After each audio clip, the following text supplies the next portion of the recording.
Captain Jace stepped into the glowing restaurant, his boots clicking on the polished floor. The place was quiet, cold, and fancy, way too fancy for someone like him. But tonight, he had credits to spend. He had just come back from a long cargo run, fighting off space pirates, fixing engines with his bare hands, and sleeping in a metal box for weeks. Now he wanted one thing: good food. A tall alien host with silver skin and 4 eyes bowed.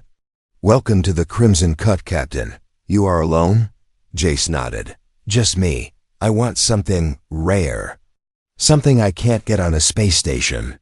The alien host smiled strangely and led him to a private room. The door hissed shut behind him. Inside was a small table, 1 chair, a flickering candle, and a long menu written in dozens of languages. Jace sat down, leaned back, and looked around. He felt strange here. Too quiet. Too clean. A server came in, a short lizard-like alien with golden scales. "Would you like to see the specials?" Jace chuckled. "Sure. Surprise me. I want something fresh and wild." "Bloody rare." The server's eyes flashed. "Understood, sir." Minutes passed. Jace tapped the table. Then he heard footsteps. Many of them. The door opened. 2 strong alien guards walked in, carrying something between them. No, someone. Wrapped in a silver sheet, a girl. An alien girl, naked. Her skin was pale violet, her hair dark and tangled. She was trembling, her eyes wide with fear. The guards placed her gently on the table, like a piece of meat. "What the hell is this?" Jace stood up fast, his chair scraping back. The lizard server bowed. "Your order, sir. Greta, living meat. Very fresh. She was caught only this morning. A true delicacy from the outer colonies." Jace looked down at the girl. Her wrists had red marks. She was shaking, her lips dry, her body thin.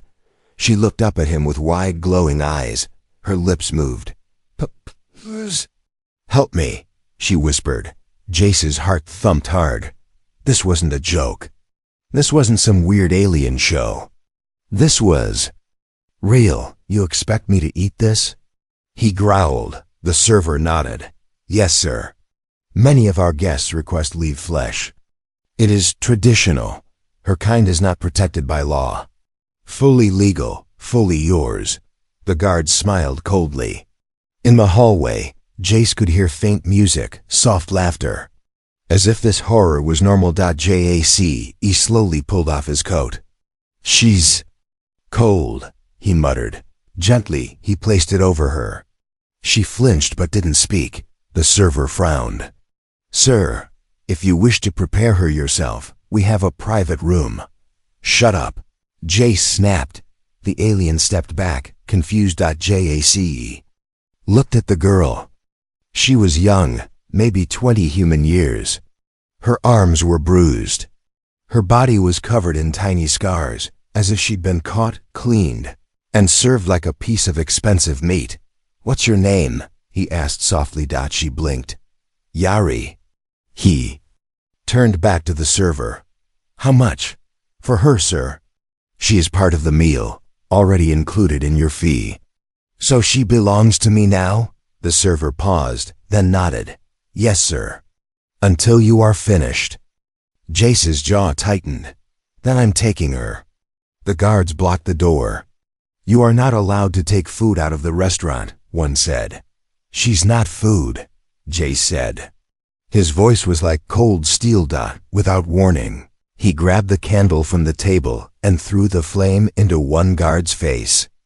The alien screamed, falling back. "I gasped. Jace punched the other in the throat. He grabbed the girl in his arms and kicked the door open. The hallway was filled with noise now, alarms, flashing red lights. The laughter had stopped. Jace ran through the back corridors, holding Yari close. She was light. Too light. Like she hadn't eaten in days. "Don't let go," he whispered. She clung to him, silent tears falling down her cheeks. They burst out through a back door into the loading bay. A dark sky full of stars stretched above them. His ship was waiting, The engine still warm. Jace carried her up the ramp, hitting the close button. The ship sealed shut behind them. As he laid her gently on a seat, he looked at her again. Her eyes still begged for safety. He looked out the small window.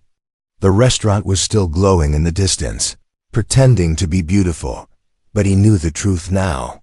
They served fear. They served pain.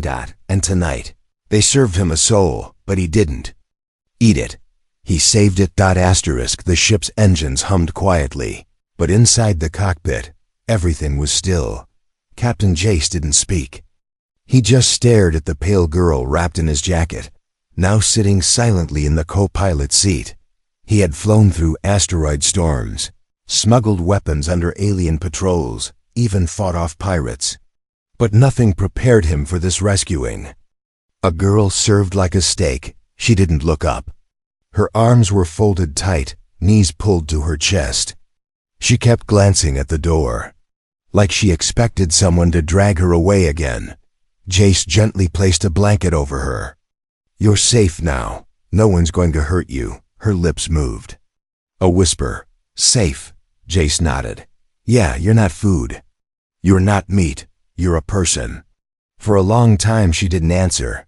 Then, they fed my sister to a table 3 nights ago. Jace froze. She wasn't crying. She wasn't yelling. Her voice was cold, flat, like all the pain had burned out long ago. He sat down across from her. What's your name? Yari. I'm Jace, Captain Jace Morrow. I run cargo across sectors. I don't do this kind of thing. But tonight, he shook his head. Tonight changed something. Yari's eyes slowly lifted to meet his. I was born on Eric's 4, she said. My people, we were peaceful, farmers. Then one day they came. They called us delicacies. We didn't fight. We didn't even understand. Jace felt sick. And your government, didn't they protect you? We had no government, she replied. Just clans and gardens. They took hundreds. Said we were the perfect size, tender flesh, beautiful colors. They sold us as ... dishes. She looked at her arm, touching a thin scar near the elbow. They tattoo us with a serial code under the skin. Jace stood, opened a medical kit, and gently scanned her. A small beeping noise came from the scanner. There it was, a faint code burned just beneath the surface. Her number. He stared at it for a moment, then crushed the scanner in his hand. Yari flinched. Sorry, he muttered. Not your fault. I just hate what they did to you. She looked at him with tired eyes. Why did you help me? Jace leaned against the wall. Because when I looked at you, I didn't see food. I saw someone screaming inside. Someone no one else could hear. She hugged the blanket tighter. Most humans don't care. You're different. He laughed bitterly. Some humans don't even care about other humans. But I couldn't sit there and do nothing. Suddenly, an alert beeped from the cockpit. Jace checked the monitor. A ship had locked onto their trail. Not 1-2. They were being followed. He slammed the comms panel. Unregistered cruisers on pursuit vector. They're not pirates. No flags. Yari sat up straighter. Her voice shook. It's them. The ones who ran the restaurant. They always send hunters when someone steals their property. Jace narrowed his eyes. You're not property. She reached out, grabbing his sleeve. They don't care. They'll kill you. And take me back. Or worse. Cook me in front of you. He turned to her. Not happening. He took the ship into a steep dive toward a dead asteroid field. The gravity waves made the ship tremble, but Jace didn't slow down. You ever been in a space chase? He asked, trying to lighten the mood. Why, I didn't smile. I've only been in cages. Something in his chest twisted. He looked ahead. The asteroid belt was coming fast. He flew into it at full speed. The enemy ships followed. But Jace knew something they didn't. This field had magnetic mines hidden from the old war. They hadn't been cleared yet. The first enemy ship took a hard right and exploded. Yari jumped. Jace grinned. One down. The second ship dodged and kept coming. Smarter, faster. Jace growled. All right, let's play hard. He shut off his engines and let the ship drift between two giant rocks. Dead silent. No signal. No noise, no movement. The second. Hunter passed right over them, scanning. Yari held her breath. Then boom.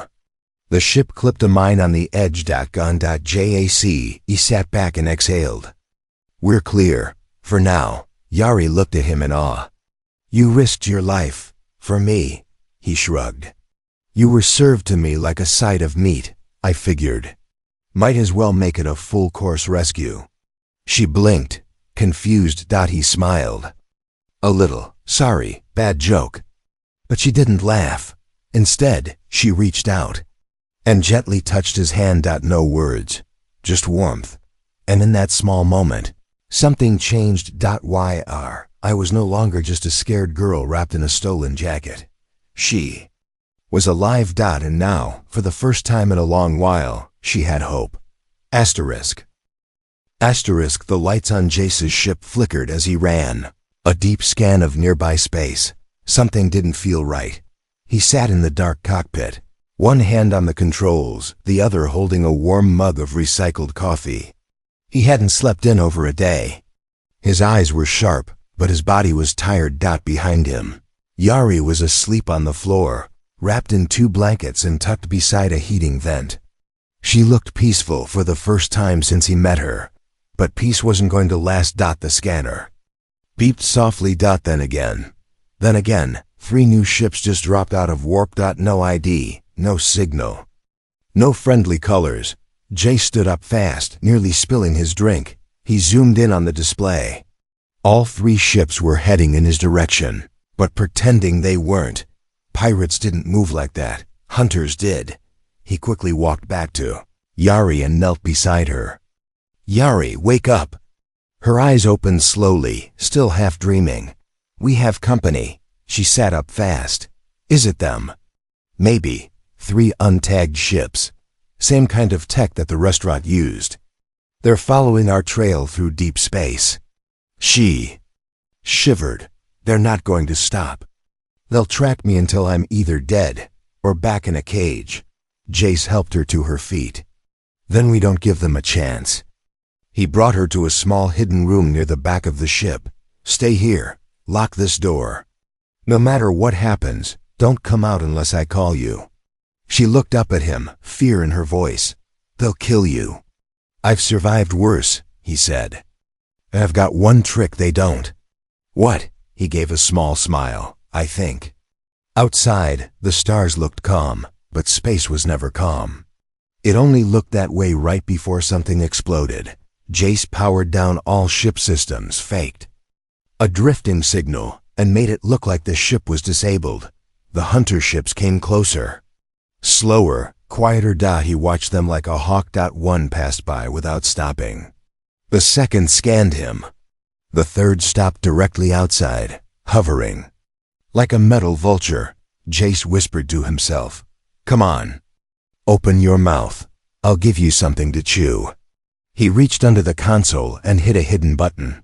Outside, 2 missile pods slowly slid out from the side of his ship, silent, cold, hidden by shadows. Boom. The third hunter ship exploded. Sparks and fire spun across the stars like deadly fireworks. The first 2 ships suddenly turned, now fully awake. Jace fired up the engines and hit full speed. Not today, freaks. His ship roared through the empty black, dodging star debris, flying between dead satellites and old ship wreckage. But the hunters were fast. Too fast. A blast rocked his left engine. Alarms screamed. Smoke filled the cockpit. Jace growled and slammed a fist on the emergency switch. Cloak, now! A thin field of energy surrounded the ship. For a few seconds, they vanished from sight. The enemy ships fired again, missed. Jace banked hard and dropped below a thick asteroid belt. Yari, hold on. He shouted into the COMMS. Inside the hidden room, Yari clutched a wall rail with both hands. The floor vibrated beneath her feet. She closed her eyes and whispered to herself, "Please, stars, don't let him die." Her people believed the stars. Could hear. She didn't know if it was true. But it was all she had. Suddenly, the door hissed open. Jace stood there, covered in sweat and smoke. "We lost them. For now." She jumped into his arms without thinking. He froze. Then hugged her back. It wasn't romantic. It wasn't dramatic. It was just real. Two people in the middle of nowhere, holding on to one moment of safety. Later, as they sat in the cockpit together, Jace handed her a protein bar. She stared at it. He raised an eyebrow. "You've eaten before, right?" Yari shook her head. "Only what they fed me. Tasteless gray cubes, just enough to keep us alive." She bit into the bar. Her eyes widened. "This is sweet." "Welcome to freedom," Jace said. She looked at him. "This isn't over, is it?" "No," he replied. "They know who I am now, and they know I took you." Yari's voice was quiet. "Then they'll come, again and again." Jace leaned back. "Let them." She tilted her head. "Why are you doing this? You could leave me on any safe planet. Forget all this. Why keep risking everything?" He stared out the window at the stars. "I don't know," he said finally. "Maybe because I'm tired of pretending the galaxy isn't broken. Or maybe because saving one person makes me feel human again." Yari didn't say anything. She just placed her hand on his dot, and in the silence, Jace knew the hunters would come, but this time he'd be ready.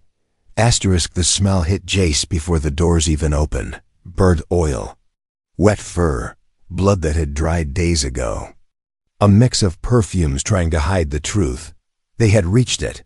The black market moon called Gravak's shadow. It didn't appear on star charts. No patrols came here. No laws were welcome. Only buyers, sellers, and the sound of cages being locked. Jace and Yari walked down the rusty metal ramp of his ship, hidden under long cloaks. Around them were giant creatures yelling, bartering, and dragging chained beings. Across the market square like livestock, Yari's hand clutched Jace's sleeve. Her fingers were ice cold. "This is the place. I remember the red flags, that gate, that smell." Jace looked around. "You sure?" She nodded. "They brought us here first, before we were sorted. Some were sent to restaurants, others to private homes, or worse." Jace swallowed hard. "We find the center, we get inside, then we find your sister." She looked up. "You believe she's still alive?"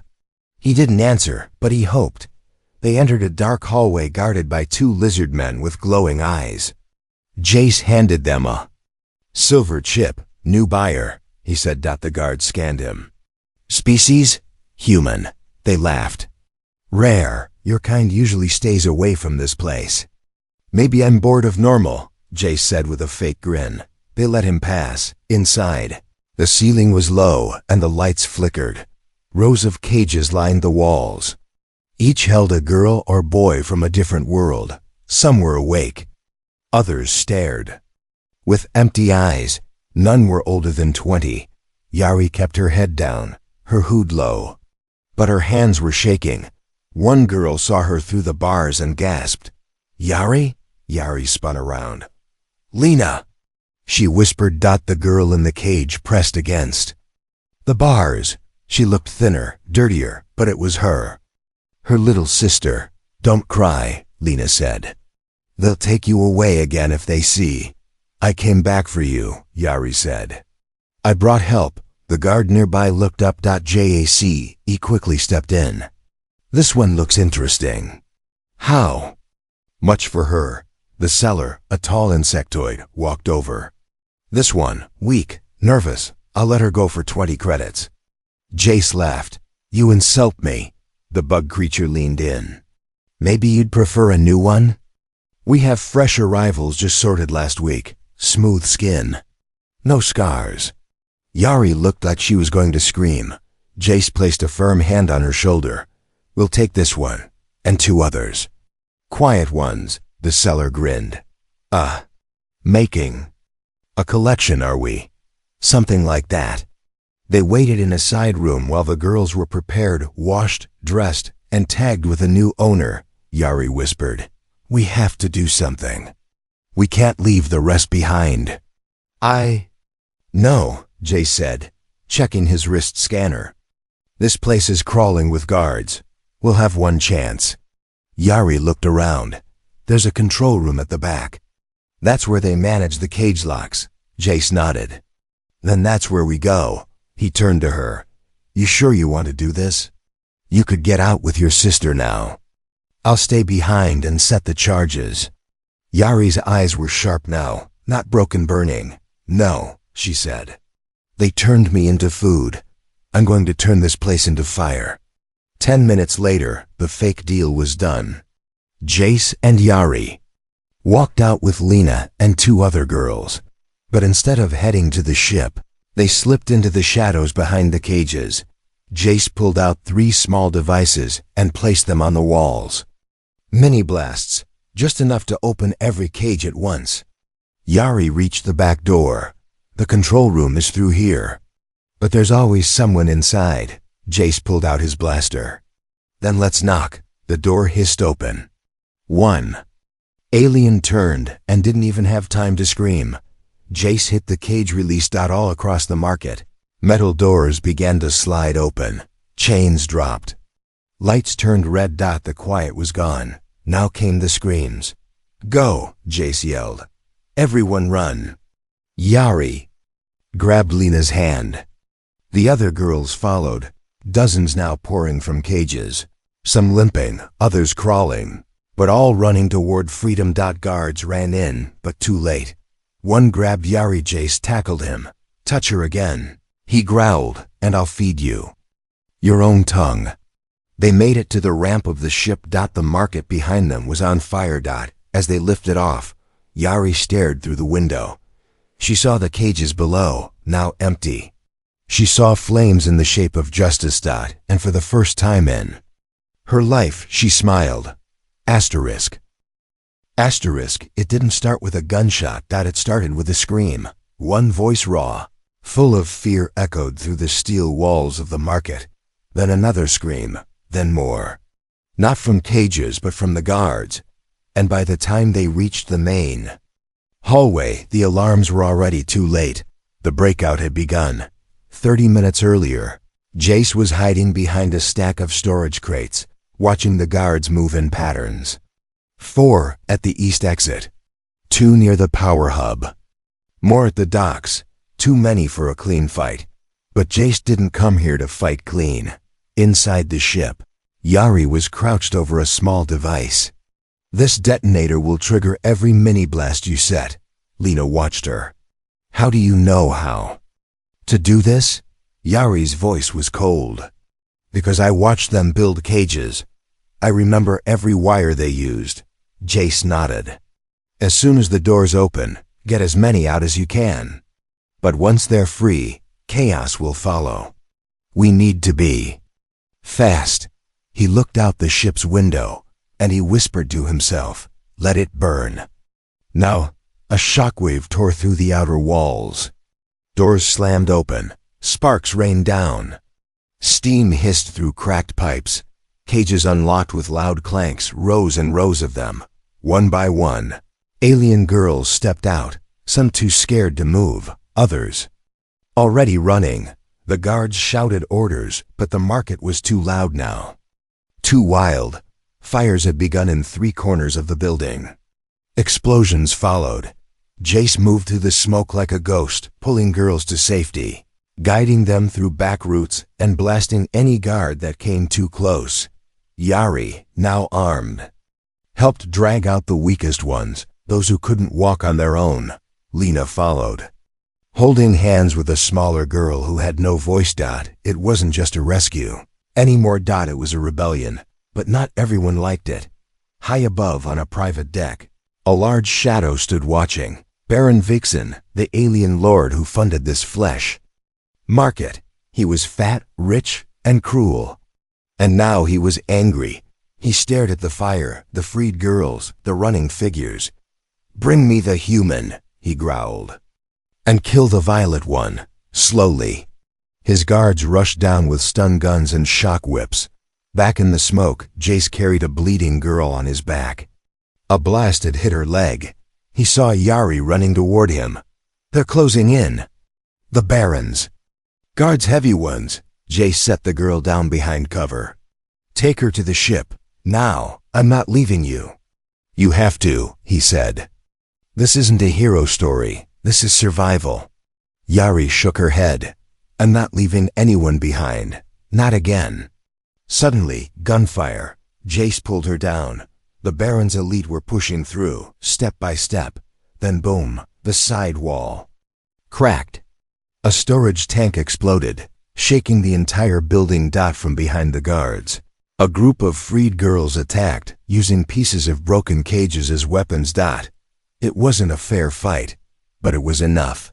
Jace grabbed Yari's hand. "This is our chance." They ran through the flame-filled corridors, turning, dodging, jumping over rubble, until they reached the ship ramp. Lena was already inside, helping girls strap in. Jace yelled, "We're full. Close it now." Yari was the last to jump aboard. As the ship lifted into the air, they saw the Baron himself, standing in the wreckage, his golden robe on fire. He screamed something, but no one could hear him. The engines roared, and the ship flew away. Inside, silence, dozens of girls, shivering, huddled, safe. Jace sat against a wall, bloody and bruised. Yari knelt beside him. "You okay?" she asked. He smiled weakly. "You still think I should have eaten that steak?" She shook her head and hugged him tight. "No," she whispered. "You didn't eat me. You saved me." Then she looked around at the others. "You saved all of us." Jace sighed, leaned back, and stared at the stars. The breakout was done, but the war was just beginning. She stood in front of him with her hands raised unarmed. The fire behind her painted her in red and orange, but her eyes were filled with something brighter, fear mixed with courage. "Take me," Yari said. "Let the others go." Baron Vexen stepped forward slowly, blood trickling from a cut on his brow. His robe was torn, and smoke danced around him like a hungry ghost. "You think your life is enough, little meat?" he sneered. "I lost a fortune. Tonight, I want pain, not peace." Jace tried to rise from the ground, but his left leg wouldn't move. He was bleeding, burned, and almost out of time. "No, Yari," he coughed. "Don't do this." She didn't look back, she just said one word: trust. 12 hours earlier, the ship floated in silence above a hidden moon in Sector 5-X.JAC. He had landed it in a crater surrounded by ice to hide the heat signature. The girls slept inside, wrapped in warm blankets, eating real food for the first time in months. But Jace didn't sleep. He stood at the window, staring at the stars. Yri walked in, wearing a clean jumpsuit. Her wounds were healing. Her face looked stronger, but her voice was still soft. "You're thinking about them." He nodded. "The Baron won't stop. He'll chase us forever." "There's only one way this ends." Yari tilted her head. "How?" "We go back," she frowned. "Back to what?" "To him. To that cursed moon. We finish it. Destroy the base. End his trade for good." Yari's hands trembled. "You mean war?" Jace turned to her. "You wanted freedom.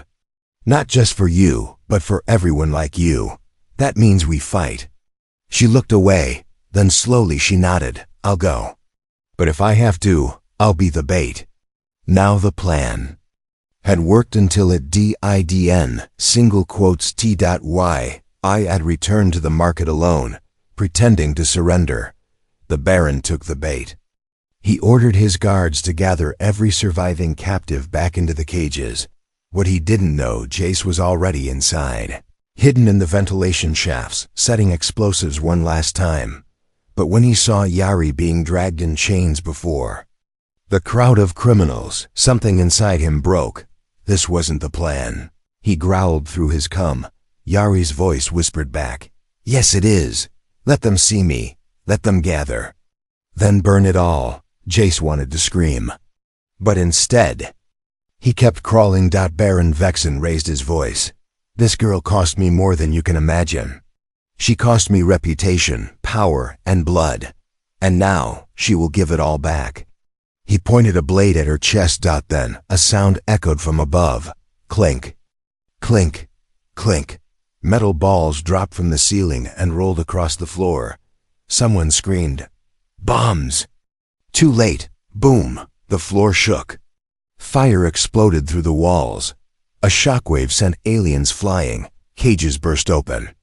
Lights died. And from the smoke Jace appeared, blaster in one hand, fury in his eyes. He limped toward the stage. "Step away from her." Baron Vexen turned, stunned. "You? I told you not to touch her again." The two clashed. Flesh, metal, heat, hate. Jace was weaker. But Vexen was overconfident. Yari grabbed the chains around her wrists and swung them like a whip, catching the Baron's leg. He stumbled. Jace drove a broken pipe into his side. The alien roared. Yari climbed on his back and pulled a cord from his armor, shocking him with his own power cell. The giant fell hard. Dead. Outside, girls were escaping again. But this time not in fear. They ran with purpose. They fought with each other, helped the weak, pulled down flags. This time, they weren't rescued. They rescued themselves. Later, under the cold stars, Jace sat by a fire, his hands shaking. Yari brought him water. "You saved me again." He looked at her, weakly smiling. "No, this time. You saved me." Lena walked up with two younger girls. "What now?" Jace leaned back and looked at the stars. "Now, we build something better." Yari looked at the girls around them. The faces once filled with fear now held light. She turned to Jace and whispered, "You didn't just break the cages, Jace. You gave them something they never had." "What?" She smiled softly. "Hope." She used to flinch when someone raised their voice. Now she stood tall, with children hiding behind her, and she didn't flinch at all. Why? I was no longer a girl on a silver tray. She was a protector, a sister, and a one human. She had become something even more. 2 weeks later, on a quiet planet called Arta 7, Jace stood outside the small wooden shelter they had built together. No lights, no machines, no alarms. Just trees, wind, and stars. Behind him, laughter echoed. Alien girls, once slaves, were now planting flowers, building beds, learning to smile again. Some still had scars, but none had chains. Yari stepped out of the house carrying a blanket. "It's cold tonight," she said. Jace took it with a nod. "I still can't believe we pulled it off." "You didn't pull it off," she replied with a small smile. "We all did." He looked at her, really looked. Her eyes, once wide with fear, now carried strength. She had changed, and so had he. Later, they sat by the fire. Lena was asleep nearby, curled up with two younger girls who treated Yari like a mother. Yari held her hands out to the flames. "They still call us meat on some worlds." Jace looked into the fire. "Then we'll keep saving them, one soul at a time." She turned to him. "Why did you do it, Jace? Really? Was it just to be the hero?" He shook his head. "No," he said. "Because I looked at you and saw something no one else saw." "What?" "Someone worth saving." She blinked slowly. "Even now?"